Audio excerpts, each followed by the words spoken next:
कैसे हुआ ये सब? सब कुछ तो बिल्कुल ठीक था, पता नहीं ये आग कहाँ से लग गई। इतने सारे लोगों की बददुआएं तो लगेंगी ना। क्या कहा तुमने? पता चला था सर कि दिलीप साहब किसी कोर्ट के केस में फंसे हुए थे। काफी बड़ा चक्कर था, लेकिन अभी कुछ दिन पहले छूट भी गए थे। काफी लोग नाराज भी थे इस बात से। कहीं इसी चक्कर में किसी ने दिलीप को मार तो नहीं दिया? नहीं, कोर्ट ने बरी कर दिया था मेरे पति को, उन्होंने कुछ भी नहीं किया। क्या केस क्या था? 9 साल पहले जीजू के थिएटर में आग लग गई थी, जिसके कारण कुछ लोगों की मौत हो गई थी और सारा इल्जाम जीजू पर आ गया था। ऐसे कैसे हवा में आग लग सकती है? जरूर किसी की प्लानिंग है। किसी पे शक है आप लोगों को? कौन कर सकता है? कोई भी कर सकता है, अनीता भी कर सकती है। कौन कौन है अनीता? टोनी की वाइफ, और वो आज यहाँ आई भी थी।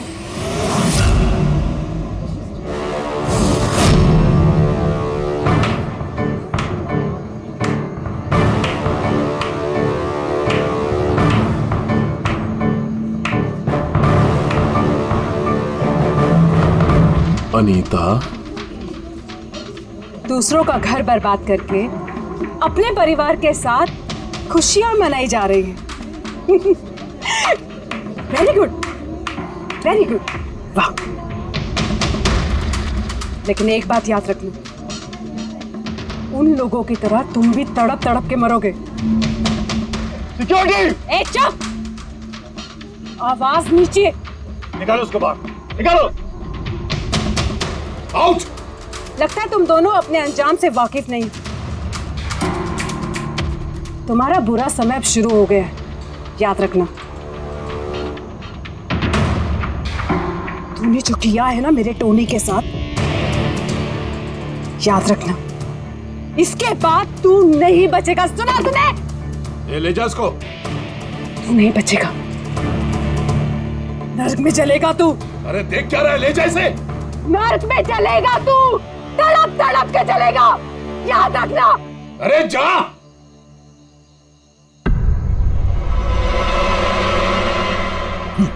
Let's enjoy Rohan. अरे भूल जाओ।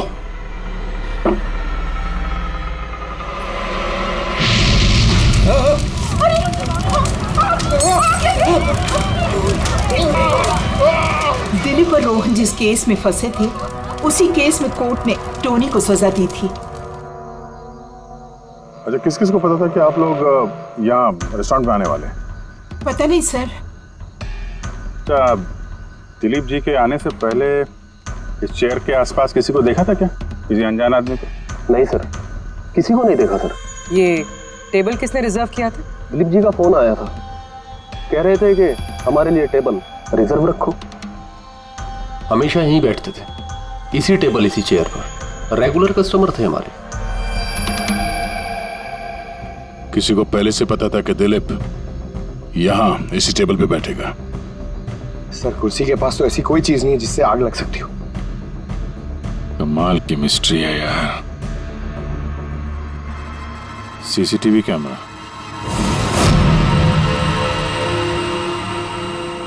इसकी फुटेज से पता चलेगा क्या हुआ था यहाँ पे। ओह माय गॉड, ये सब कैसे हो गया? कौन कर सकता है सब? उसी ने जिसने दिलीप का खून किया, सबूत मिटाने के लिए। ऐसे कैसे कोई मॉनिटर रूम में घुसा है? सिक्योरिटी कहाँ है तुम्हारी? सर, इस रूम में सिक्योरिटी की जरूरत ही नहीं है, इससे पहले कभी ऐसा हुआ ही नहीं है। सर, सर मुझे नहीं लगता उसके पास टाइम होगा सीसीटीवी फुटेज डिलीट करने का। सर, उसने बस तोड़फोड़ कर दी है। अगर हम किसी एक्सपर्ट को बुलाते हैं सर, तो वो शायद हार्ड डिस्क से रिकवर कर पाए। सर,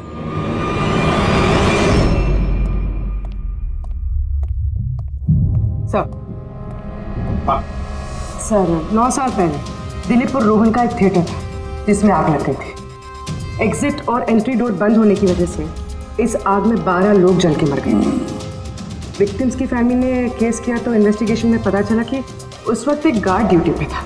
हाँ, टोनी। हाँ सर, कोर्ट में साबित हो गया कि टोनी ने बहुत शराब पी रखी थी और शराब के नशे में वो इतना धुत था कि वो इमरजेंसी एग्जिट भी खोल नहीं पाया। हाँ, बस टोनी की बीवी अनीता ये मानने को तैयार ही नहीं कि गलती टोनी की है। सर सिर्फ उसका ही नहीं, बहुत सारे न्यूज़पेपर आर्टिकल्स ने भी कोर्ट के इस फैसले के खिलाफ आवाज़ उठाई थी। जब ये हादसा हुआ था उस वक्त दिलीप और रोहन के खिलाफ सॉलिड एविडेंसेस थे, लेकिन फिर केस चलता रहा। 9 साल हो गए। कुछ विटनेसेस ने गवाही बदल दी और कुछ कंट्री से बाहर चले गए। सर, दिलीप और रोहन ने जरूर पैसे और पावर का इस्तेमाल किया होगा और यह बात टोनी को पता चल गई होगी। उसी ने भेजा होगा अनीता को दिलीप को मारने के लिए। पर फ्रेडी, जब अनीता वहां थी ही नहीं तो आग लगाई कैसे? नहीं, सिक्योरिटी वालों ने तो उसे बाहर निकाला था रेस्टोरेंट में से। ऐसी कौन सी चीज है जो अचानक आग लग सकती है? सर, शायद डॉक्टर सालुंके हमारी मदद कर सके, या फिर अनीता।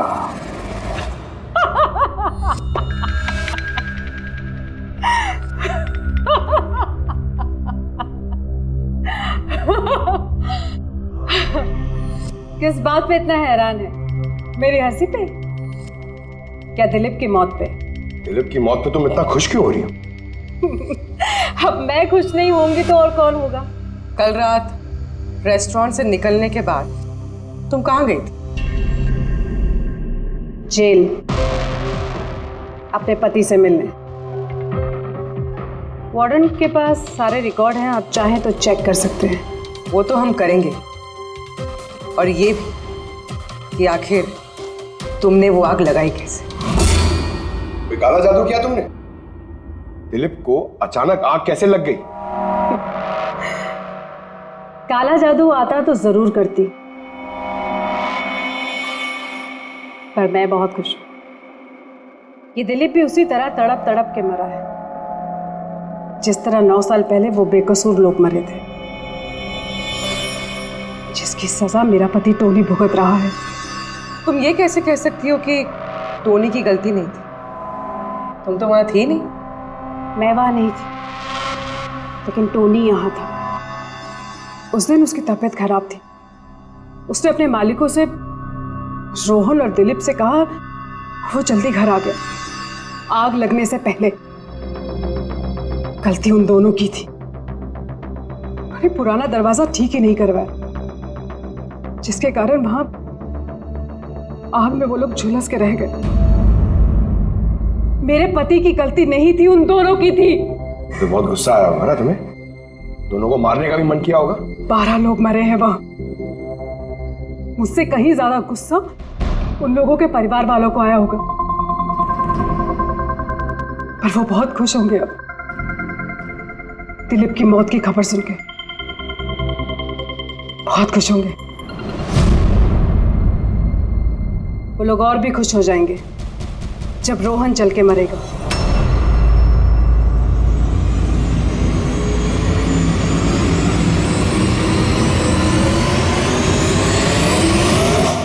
सर 42 लोग हैं, उन 12 विक्टिम के करीबी रिश्तेदार और फैमिली वाले। सस्पेक्ट ज्यादा और वक्त कम।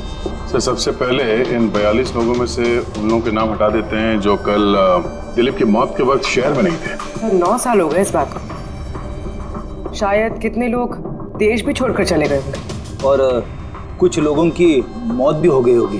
फिर भी पता तो लगाना ही पड़ेगा। देखो कितने लोग शहर में थे जब दिलीप की मौत हुई।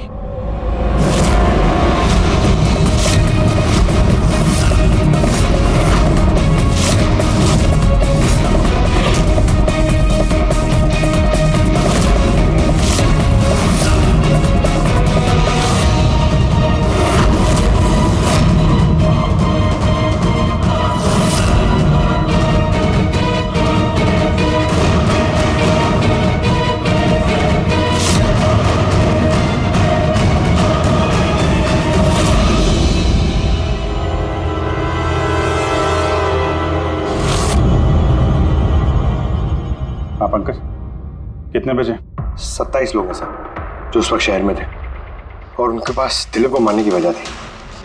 ठीक है, बुलाओ सबको ब्यूरो में, देखते हैं क्या कहानी सुनाते हैं ये लोग अपनी बेगुनाही की। जेम्स, तुम्हारे पिताजी 9 साल पहले थिएटर में लगी आग में जलकर मर गए, है ना? Yes sir. आपके हस्बैंड फिल्म अकेले देखने गए थे? उस दिन मैं बिजी थी, इसलिए वो अकेले ही चले गए। कल रात कहाँ पर थे तुम? सर मैं अपने फ्रेंड्स के साथ था। सर मैं पासपोर्ट ऑफिस गया था। उन दोनों को मैं ऐसे बच के नहीं जाने दूंगी। तो क्या किया तुमने? सोचा कि दिलीप से फेस टू फेस मिलूंगा और उससे पूछूंगा कि तुमने ऐसा क्यों किया।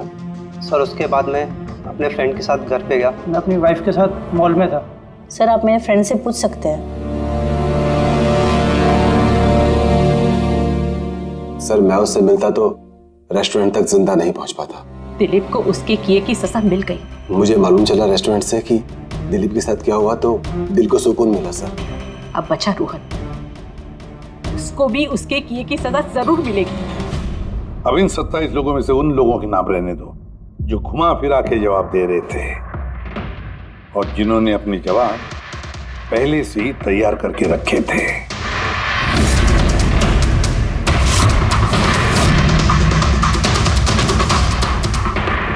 सर अब 15 बजे। अब इन 15 लोगों को उस दिन के बारे में पूछते हैं जब 9 साल पहले थिएटर में आग लगी थी। देखते हैं किसे सबसे ज्यादा गुस्सा आता है, कौन मुंह फेर लेता है। सर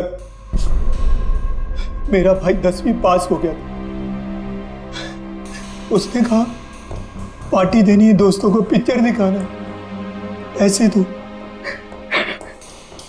सर मैंने वो पैसे उसे दे दिए। काश वो पैसे मुझे उसे देने नहीं चाहिए थे सर।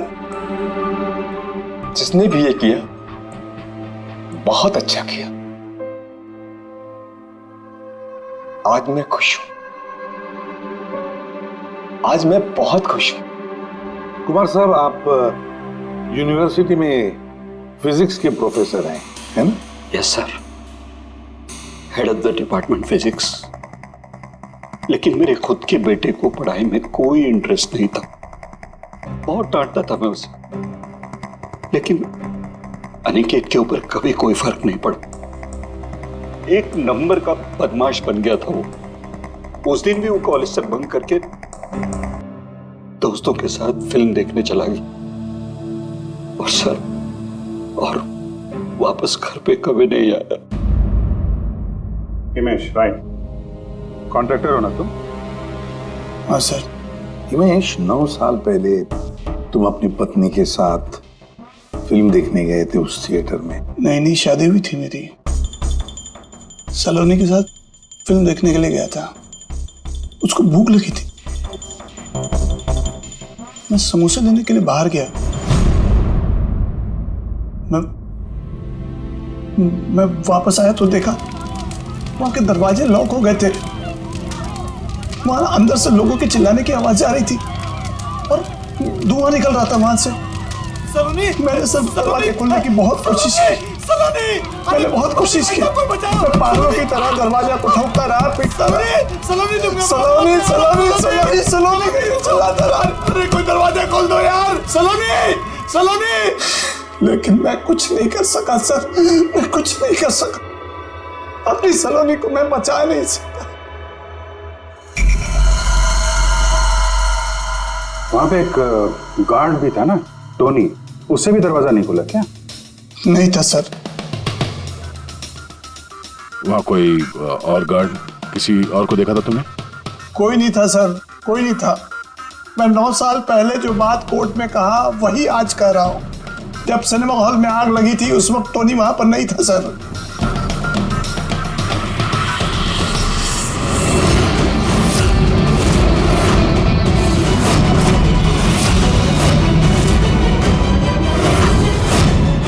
सर ये है हमारे फाइनल 15 सस्पेक्ट जो दिलीप को मार सकते हैं। सो कॉप्स कह रहे थे कि फायरमैन को भी पता नहीं चला कि आग का एग्जैक्टली सोर्स क्या था। उन लोगों को तो जनरली ढूंढ कर पता चल जाता है कि वहां पर ऐसी कौन सी चीज थी जो तुरंत आग पकड़ती है, लेकिन उन्हें पता नहीं चला। उन्हें पता नहीं चला।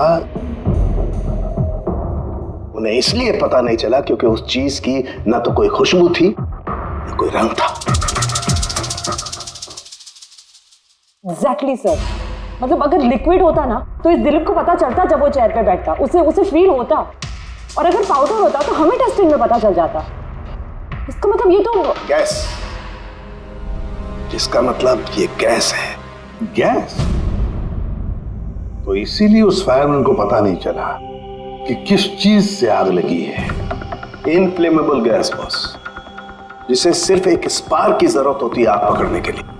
अच्छा, मुझे एक बात समझ में नहीं आ रही है, दिलीप इस कुर्सी पर बैठा था तो गैस कुर्सी पर आई कहां से? कुर्सी से ही। क्या? कुर्सी से? वो ऐसे बॉस, जिस चेयर पे ये दिलीप बैठा था उसके नीचे की तरफ किसी ने ज्वलनशील गैस का स्प्रे किया हुआ था। मरते वक्त दिलीप के कांटेक्ट में दो चीजें थी, एक तो ये चेयर जिस पे वो बैठा था और एक वाइन का ग्लास जो उसने हाथ में पकड़ा हुआ था। हमने ये दोनों चीजें चेक की तो इस चेयर के ऊपर से हमें इनफ्लेमेबल गैस के कुछ ट्रेसेस मिले।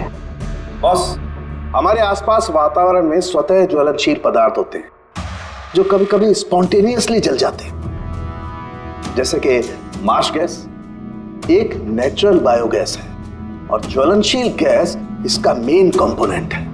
मतलब इनफ्लेमेबल गैस कभी भी हवा में ऐसे ही जल जाती है? नहीं फ्रेडी, अपने आप नहीं। जब वातावरण में बहुत ज्यादा गर्मी पैदा हो जाती है और वो वातावरण की ऑक्सीजन के साथ मिल जाती है तो एक सुपर हाई टेम्परेचर का निर्माण होता है, जिसकी वजह से ये आग लगती है। लेकिन सालून के साहब, वहां तो ऐसे कोई हाई टेम्परेचर वाली चीज थी नहीं। एग्जैक्टली, ऐसा कोई डायरेक्ट सोर्स नहीं था जिससे गर्मी पैदा हो सके बॉस। इसीलिए मुझे लगता है खूनी ने कोई एक्स्ट्रा डिवाइस का इस्तेमाल किया है ये अचानक इतना ज्यादा टेम्परेचर बढ़ाने के लिए। और ये कुर्सी तो तैयार बैठी थी, इसे तो सिर्फ एक स्पार्क की जरूरत थी। पर सर ऐसे कोई हीट कैसे पैदा कर सकता है? हाँ, कर सकते हैं ना पूरी। जैसे उदाहरण के तौर पर मैग्नीफाइंग ग्लास पर सूरज की किरणों को खास तरीके से फोकस करके हम बचपन में कागज जलाया करते थे।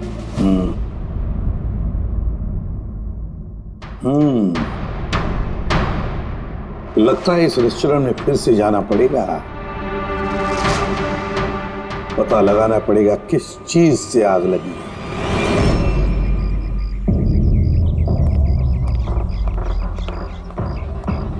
पूरा एरिया छान मार लिया सर, लेकिन ऐसी वो चीज ही नहीं मिली जिससे आग लग सकती है। और ये ओपन रेस्टोरेंट है। जब खूनी ने दिलीप के चेयर के नीचे वो इनफ्लेमेबल गैस स्प्रे किया तो किसी ने तो देखा होगा। वही तो, चेयर में अपने आप आग लग गई और दिलीप चल के मर गया। किसी ने कुछ देखा नहीं और ना ही कोई सबूत हमारे सामने आ रहा है। सर, उस डेटा एक्सपर्ट ने सीसीटीवी फुटेज रिकवर कर ली है, आप देख सकते हैं सर। गुड, या तुम लोग यार देख लो, तब तक मैं देखता हूँ यहाँ पे कुछ मिलता है क्या। सर, दिलीप और उसकी फैमिली के आने के 15 मिनट के पहले की फुटेज है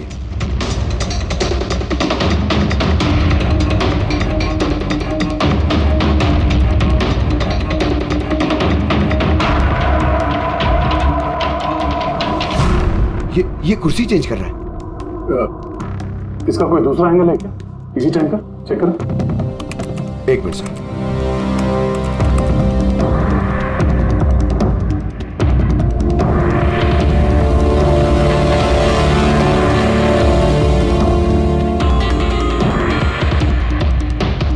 ये कुर्सी के साथ क्या कर रहा है? गैस स्प्रे कर रहा है क्या? हाँ, उसने अपने चेयर पे गैस स्प्रे किया और उसने अपनी कुर्सी को उस कुर्सी से बदल दी जिस पे दिलीप बैठने वाला था।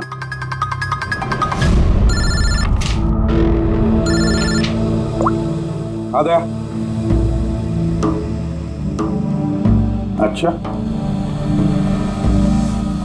Great, good work, good work. क्या हुआ सर? जिसने भी दिलीप की कुर्सी के साथ छेड़खानी की ना, उसका पता चल गया है। वो एक आदमी है, उसका मिलता जुलता हुलिया भी मिला है। अब देखते हैं, दया भेजने वाला है फोटोग्राफ।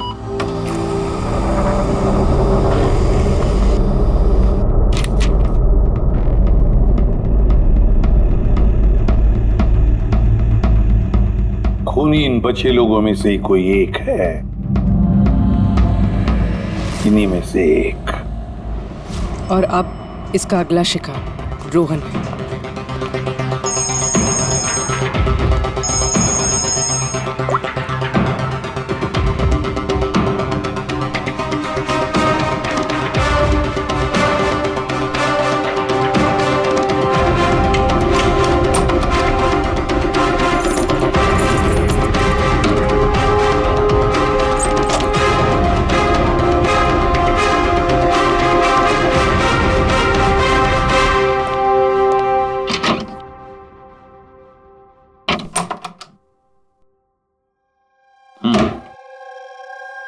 मुझे लगता है कोई मेरी और दिलीप की रिहाई से खुश नहीं है। मेरी जान को खतरा है यहाँ पर। I will talk to you later. Bye. Sir everything is okay. All right, तुम यहीं पर रहना और किसी को भी अंदर मत आने देना। Be alert. Okay? Okay sir.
बचाओ बचाओ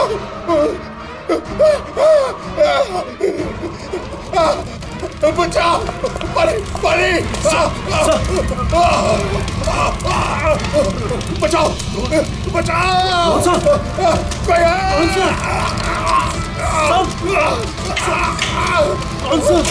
बचाओ परे परे।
क्या हुआ यहाँ पर और कैसे?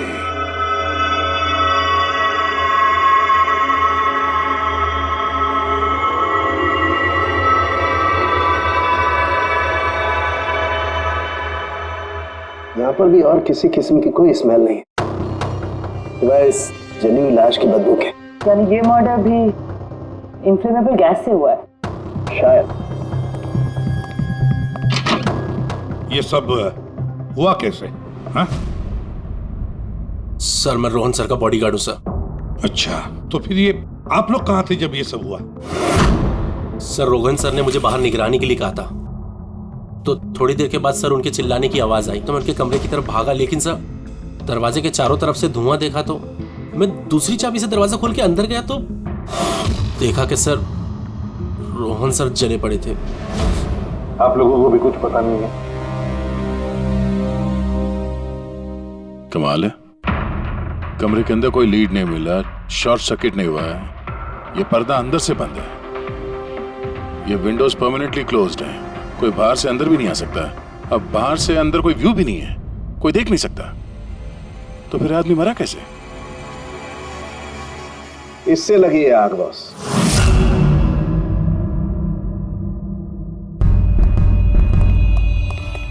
ये इस चीज से ये है क्या सर? फिलामेंट है। फिलामेंट? इलेक्ट्रिक बल्ब के अंदर का फिलामेंट।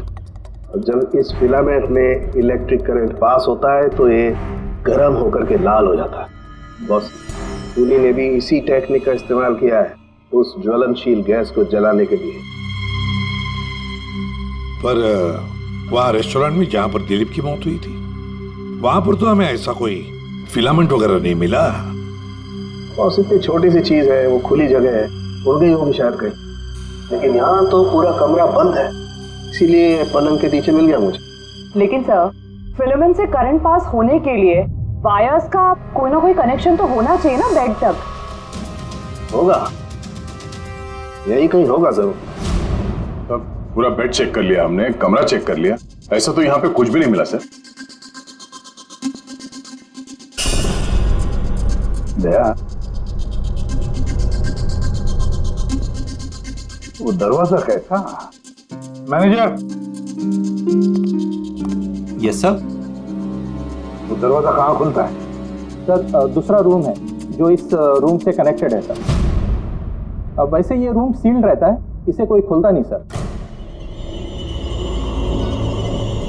खोलो दरवाजा। Yes sir.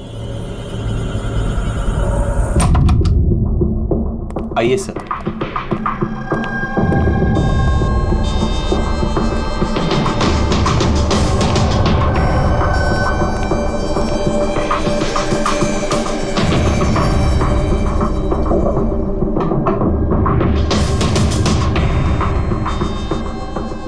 मैनेजर साहब, किसका कमरा है ये? कौन रहता है इस कमरे में? गेस्ट है कोई सर, डिटेल्स चेक करनी पड़ेगी। मंगाओ। Okay sir.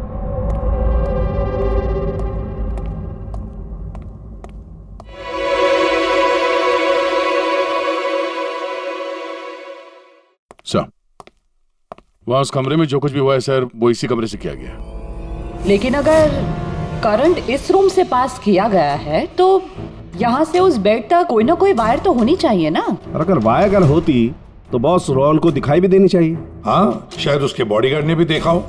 बुलाओ उसके बॉडीगार्ड को। आप आओ यहाँ।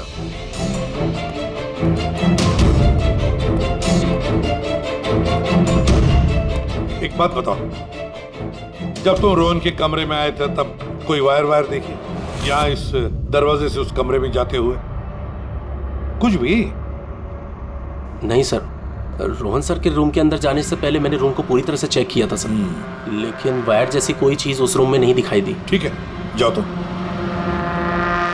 जो कुछ भी हो दया, खूनी ने इसी दरवाजे का इस्तेमाल किया।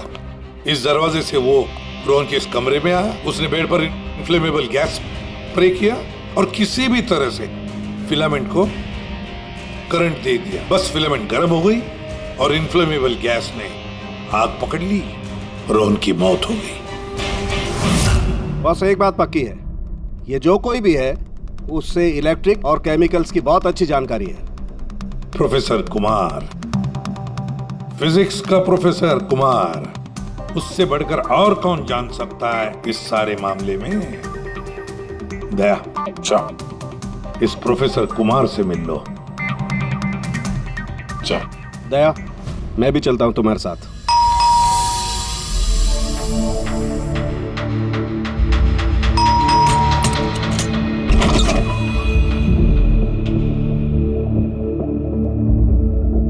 प्रोफेसर कुमार है घर पे? हाँ है, लेकिन आप लोग?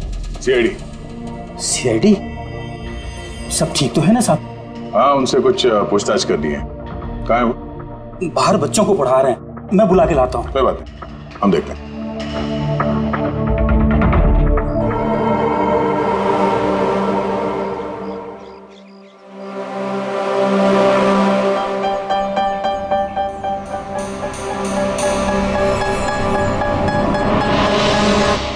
मिस्टर कुमार, हमें आपसे कुछ पूछताछ करनी है।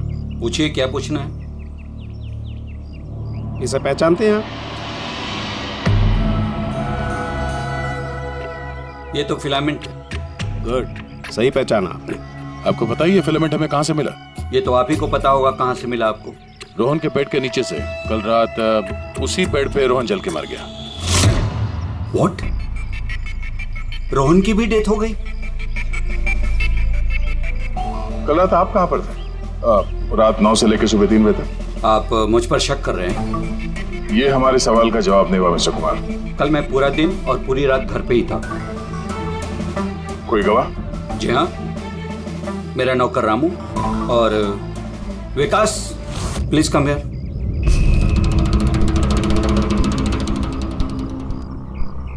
Yes sir. इन्हें बताओ मैं कल कहाँ था। सर हमारे एक्स्ट्रा क्लासेस ले रहे थे यहीं पे सर।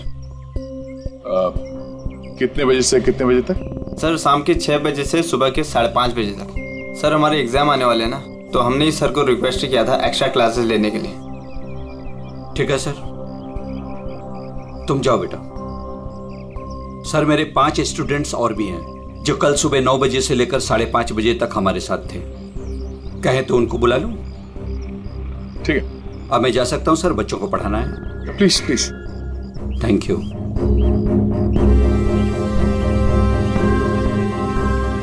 हाँ तो बच्चों में ये कह रहा था कि बिना सोल्डरिंग वायर के भी हम मदरबोर्ड फिक्स कर सकते हैं with the help of adhesive conductor.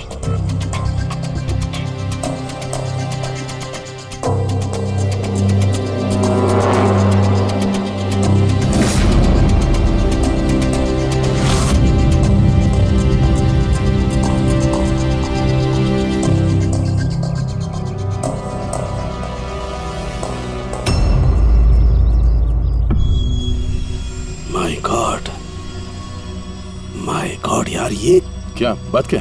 अरे यार, ये गलती मुझसे कैसे हो गई? क्या? गॉड, बूढ़ा हो गया हूं मैं, बूढ़ा हो गया हूं मैं। एक काम करो, 1 घंटे बाद फॉरेंसिक लैब में मिलो, कुछ बताऊंगा। 1 घंटे बाद। अरे वो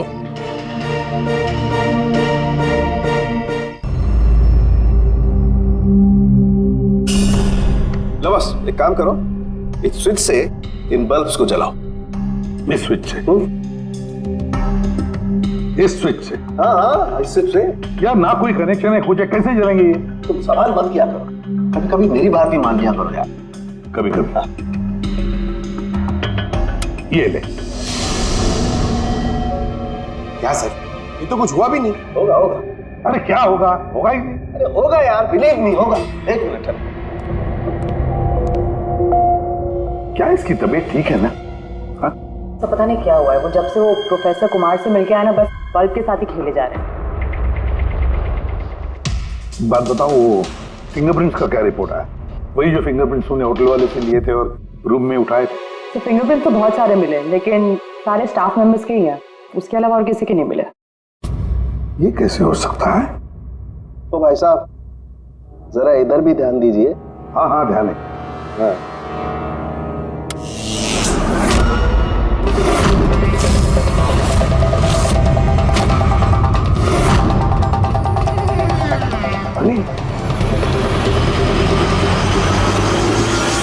सर ये बल्ब जलने कैसे लगे? क्या बात है सालूकी साहब, बिना वायर के सारे बल्ब जला दिए। लेकिन सालूकी साहब, ये सब आपने किया कैसे? ठीक वैसे ही हुआ ये फ्रेडी, जैसे कि खूनी ने किया था उस दिलीप की कुर्सी पे और रोहन के बेड पे। जादूगर सालुंखे, जरा साफ साफ बताइए, आपने ये किया कैसे? करंट क्या हवा में से आया? हवा में से नहीं आया बॉस, करंट आया है इलेक्ट्रिक पेंट के जरिए। Electric paint? हाँ, इलेक्ट्रिक पेंट। दरअसल बिजली के जो तार होते हैं वो मेटल के होते हैं, और metal is a good conductor of electricity, इसीलिए करंट उनमें से पास होकर के जाता है। ठीक इसी तरीके से कुछ पेंट भी होते हैं जिन्हें हम इलेक्ट्रिक पेंट कहते हैं, और ये भी गुड कंडक्टर ऑफ इलेक्ट्रिसिटी होते हैं। इनमें से भी इलेक्ट्रिसिटी पास हो सकती है, और कमाल की बात यह है कि ये किसी भी कलर में मिल सकते हैं, जो आसानी से किसी भी बैकग्राउंड में मर्ज भी हो सकते हैं। ओह, इसीलिए मैं होटल रूम में और रेस्टोरेंट में कुछ दिखा नहीं सर। Exactly that. खूनी ने दरअसल होटल के कमरे का और रेस्टोरेंट के फ्लोर का दोनों का कलर इस कलर के साथ मैच किया, इसीलिए हमें दिखाई नहीं दिया। तो ये इलेक्ट्रिक करंट, आई मीन ये जो इलेक्ट्रिक पेंट है, ये आसानी से मिल जाता है? हाँ, मिल जाते। दरअसल इलेक्ट्रिक सोल्डरिंग और रिपेयरिंग के काम में आते, और इनकी सबसे बड़ी खासियत ये है कि ये आमतौर पर नंगी आंखों से दिखाई नहीं देते, सिर्फ इंफ्रारेड लाइट में ही ये दिखाई देते। मैं दिखाता हूं।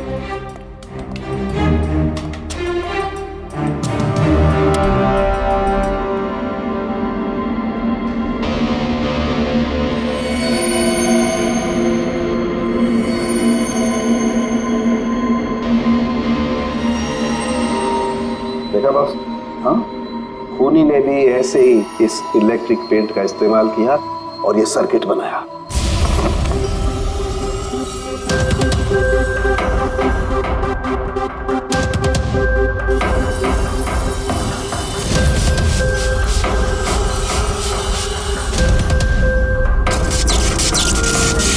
एक बात तो पक्की है, ये जो भी कोई है उसे इन सारी चीजों की पक्की जानकारी है।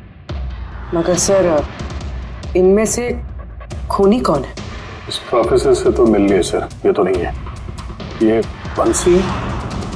बंसी तो एक क्लर्क है, और मुझे नहीं लगता कि एक क्लर्क को साइंस की इतनी जानकारी होगी। सर, इनमें से सबसे ज्यादा पढ़े लिखे तो ये प्रोफेसर ही लग रहे हैं। कोई ऐसा जो प्रोफेसर जितना इंटेलिजेंट तो नहीं है, लेकिन इसे इन सब चीजों की जानकारी है।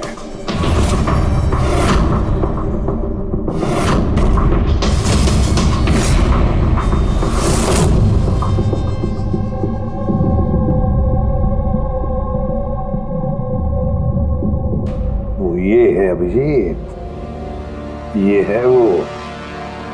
याद है क्या कहा था इसने, कि क्या काम करता?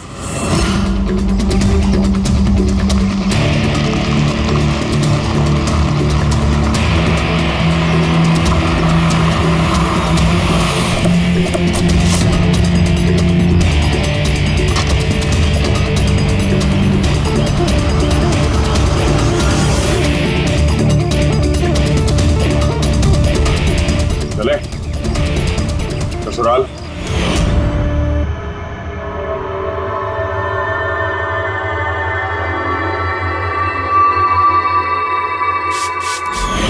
दिलीप और रोहन पर केस हुआ था, लेकिन मुझे मालूम था